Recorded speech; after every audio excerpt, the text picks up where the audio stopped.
नमस्कार मित्रांनो, आपण ह्या ऑडिओ क्लिपमध्ये ऐकू शकतात की कसे आपले डॉक्टर विश्वासराव हे सुधीर मुनगंटीवारांना काही प्रश्न विचारतात. कमीत कमी आता मुनगंटीवार साहेबांनी असं बंद केलेलं आहे की ह्या कायद्यावरती स्टे आहे, कारण की तिकडे त्यांची लबाडी पकडली गेली. परंतु आता त्यांनी नवीन तर्क निर्माण केलेला आहे आणि ह्या तर्कात त्यांनी असं मांडलेलं आहे की होमिओपॅथिक डॉक्टर CCMP करून जे MMC रजिस्ट्रेशनमध्ये त्यांना MMCमध्ये रजिस्ट्रेशन मिळणार ते चुकून लिहिलं गेलेलं आहे तिकडे, आणि ती चूक झालेली आहे आणि त्यामुळे हा कायदा बदलला पाहिजे किंवा तुम्ही तुमच्याच काउन्सिलमध्ये रजिस्ट्रेशन घ्या. तर आपल्याला हे किती पटतंय? पूर्ण ऑडिओ क्लिप ऐका. डॉक्टर साहेब. हॅलो सर, मी डॉक्टर अक्षय विश्वनाथवार बोलतोय. ते काय प्रॉब्लेम होतंय सर, मी जी कसं आहे काय होतंय, मी आपल्या ग्रुपमध्ये बरेचसे बघताय, तर त्याच्यामध्ये काय होतंय आपल्याबद्दल म्हणजे कशाचा विषय काय? मग ते होमिओपॅथी डॉक्टरांबद्दल. अच्छा अच्छा अच्छा. हा. तर त्याच्यामध्ये कसं आहे माहित आहे का, होमिओपॅथी, आता मी आपल्या समाजाचाच डॉक्टर आहे, पण असं ते आपल्याबद्दल एक कसा निगेटिव्हिटी एक प्रचार होऊन चाललाय की मुनगंटीवार साहेब काय. समजा निगेटिव्हिटी जागा, तर मग तो विषय कधीच संपणार म्हणजे होणारच नाही. असं आहे की मी तुमच्या तो एक प्रमुख आगत समजून सांगितलं, म्हणजे माझ्यामुळे तुमचं काम होत आहे, तेव्हा तर कोर्टात स्टे गेला असता, तसं 14 ते 25 तुमचं काहीच जागं नाही. बरोबर आहे, कुठेही जागं नसतं. 50 वर्ष जागं नसतं. आता मी तुम्हाला मार्ग काढून देतोय, पण मग असं जर कोणी केलं तर मग मला इंटरेस्ट राहणार नाही मदत. नाही बरोबर आहे सर. मी तर काय, मी तर प्युअर होमिओपॅथी प्रॅक्टिस करणार आहे. नाही, मी फक्त एवढं सांगायचं म्हणजे कसं आहे, नाही लक्ष नाही देणार. ते काय झालंय माहित आहे का सर, आता मी तर प्युअर होमिओपॅथी प्रॅक्टिस करतोय, MD झालेलं आहे माझं. पण काय आहे त्याच्यामध्ये आता कसं आहे याच्यामध्ये काही लोक ते ग्रामीण लेवलला कसं आहे माहितीये का, त्याच्यामध्ये काय झालं, आता IMAचा याच्यामध्ये इश्यू काही नाही आहे सर, पण त्याच्यात काय आहे की होमिओपॅथी डॉक्टरांना कोणत्याच लेवलला बाहेर राज्यामध्ये, जसं महाराष्ट्र सोडला तर कुठंच सर्वीकडे गव्हर्नमेंटमध्ये जॉब आहे, फक्त महाराष्ट्रामध्ये नाही आहे. UP दुसरीकडे कुठेही नाही आहे. UP मध्ये सुद्धा आहे सर, पश्चिम बंगालमध्ये आहे, सर्वीकडे आहे. सर्व त्या दिवशी तुमचे कोणी प्रमुख अध्यक्ष आले ना, जेव्हा मी त्यांना म्हणतो तुम्ही फक्त कागद द्या, ते कागद देऊ नाही शकले. नंबर 1. नंबर 2, पुन्हा मी दुसरा प्रश्न विचारला की होमिओपॅथी वगैरेंना देशामध्ये कुठे ॲलोपॅथीची प्रॅक्टिस करण्याचा अधिकार दिला आहे का, ते तर नाही देऊ शकले. नंबर 3, फक्त महाराष्ट्रामध्ये 1 वर्षाचा कोर्स केला, एवढ्या आधारावर महाराष्ट्र मेडिकल काउन्सिलमध्ये त्यांना जायचं आहे. पण हे MBBS वर्सेस होमिओपॅथी कशा लढाईमध्ये कोर्टातून कोणीच निर्णय करू शकले नसते. जेव्हा मी त्यांना हे समजावून सांगितलं की तुम्ही 14 कायदा पास झाला 25 जून का, आजपर्यंत का नाही झालं याचा का नाही विचार केला तुम्ही?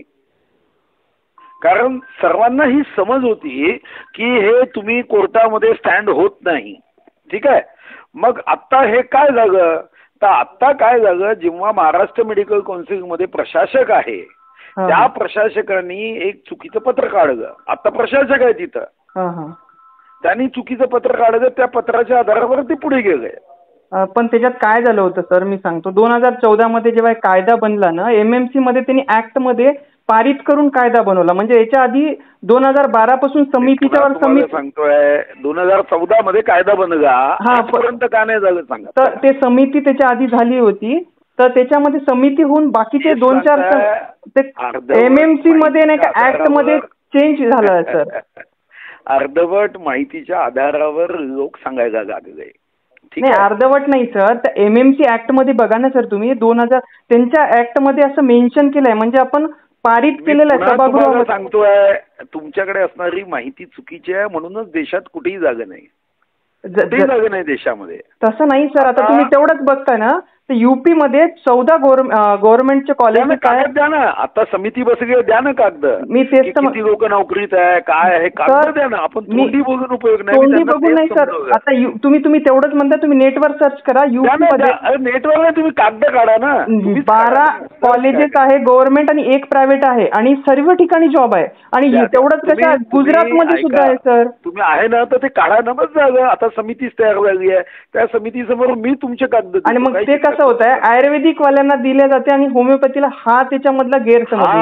आता बरोबर बोलतोय. आयुर्वेदिक वाले महाराष्ट्र मेडिकल काउन्सिल मध्ये नाही गेले. मग त्यांच्या आयुर्वेदिक वाल्यांनी जे केलं ते आयुर्वेदिक त्यांच्या काउन्सिल मध्ये केलं. आता तुम्हाला सुद्धा तुमच्या काउन्सिल मध्ये करायचं आहे आणि ते देणार आहे, असा एवढाच मुद्दा आहे.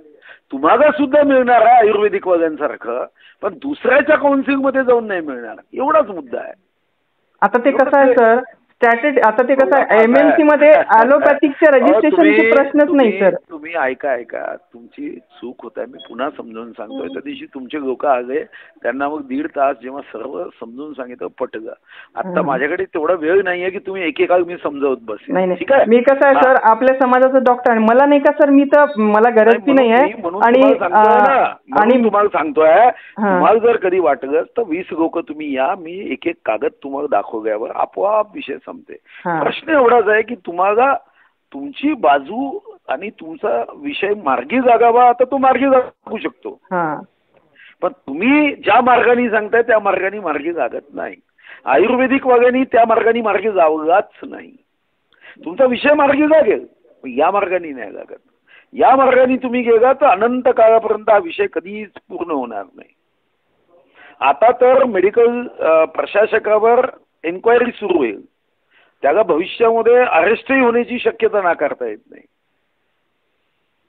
असं आहे. म्हणून मी तुम्हाला, आणि ते आयुर्वेदिक वाल्यांचं कसं झालं सर, त्यांना त्यांच्या अभ्यासामध्ये यांनी काय केलं, MBBS कॉलेजमध्ये अभ्यास दिला आणि 1 वर्षाचा कोर्स आहे, पण याच्यामध्ये कसं आहे, फार्मॅकॉलॉजी आणि MBBS आणि होमिओपॅथीचं सिलेबस सारखंच. तुम्हाला सांगतोय, तुम्ही कशाला कन्फ्युज करून घेताय स्वतःला. तुमचा मुद्दा एवढाच आहे, तुम्हाला ॲलोपॅथी प्रॅक्टिस लिमिटेड औषधीची करायची आहे, ती फक्त होमिओपॅथी काउन्सिल मधून रजिस्टर. मी तर म्हणतो सर, होमिओपॅथीला दिले नाही तरी चालेल, पण ते कसं आहे, तुम्ही शासनामध्ये बाकीच्यांचे जसं जागा आहेत, होमिओपॅथीचे दिले तरी तेवढं ठीक आहे सर. आणि तुम्ही तर म्हणतो तुम्ही नाही दिलं तरी चालेल, जसं बाकीच्यांना ट्रीट होते. आता तुम्ही सांगा, आम्ही 5.5 वर्ष शिकलो, 10 वर्ष आपण MD केलं, आता मी CCMP सुद्धा केलं. मी तर प्युअर प्रॅक्टिस करतो, मला गरजही नाही त्याची. पण काय होतोय, 10 वर्ष शिकून जेव्हा आपण एखादं ANM GNM BSc नर्सिंग वाला जर नाही का शासकीय सेवेमध्ये असेल आणि होमिओपॅथी डॉक्टर नसेल तर हा किती बड्या. देशात कुठे कुठे तेवढा आणा ना, तेच देऊ ना आपण, काही चिंता करू नका. मी काय म्हणतो, फक्त तोंडी नाही. देशात काय सर, UP मध्ये आहे ना सर, पश्चिम बंगालमध्ये तर सर्व्हिसकडे आहे. जे पश्चिम बंगाल आणि UP मध्ये असेल, बिहारमध्ये सुद्धा आहे सर, बाकी दिल्लीमध्ये सुद्धा आहे. कागद द्या, ठीक आहे, कागद द्या, ते कागद काढा आणि द्या, 100% होईल. ठीक आहे, कागद द्या, 100% होईल. मी करून देतो, काही चिंता करू नका. ठीक आहे.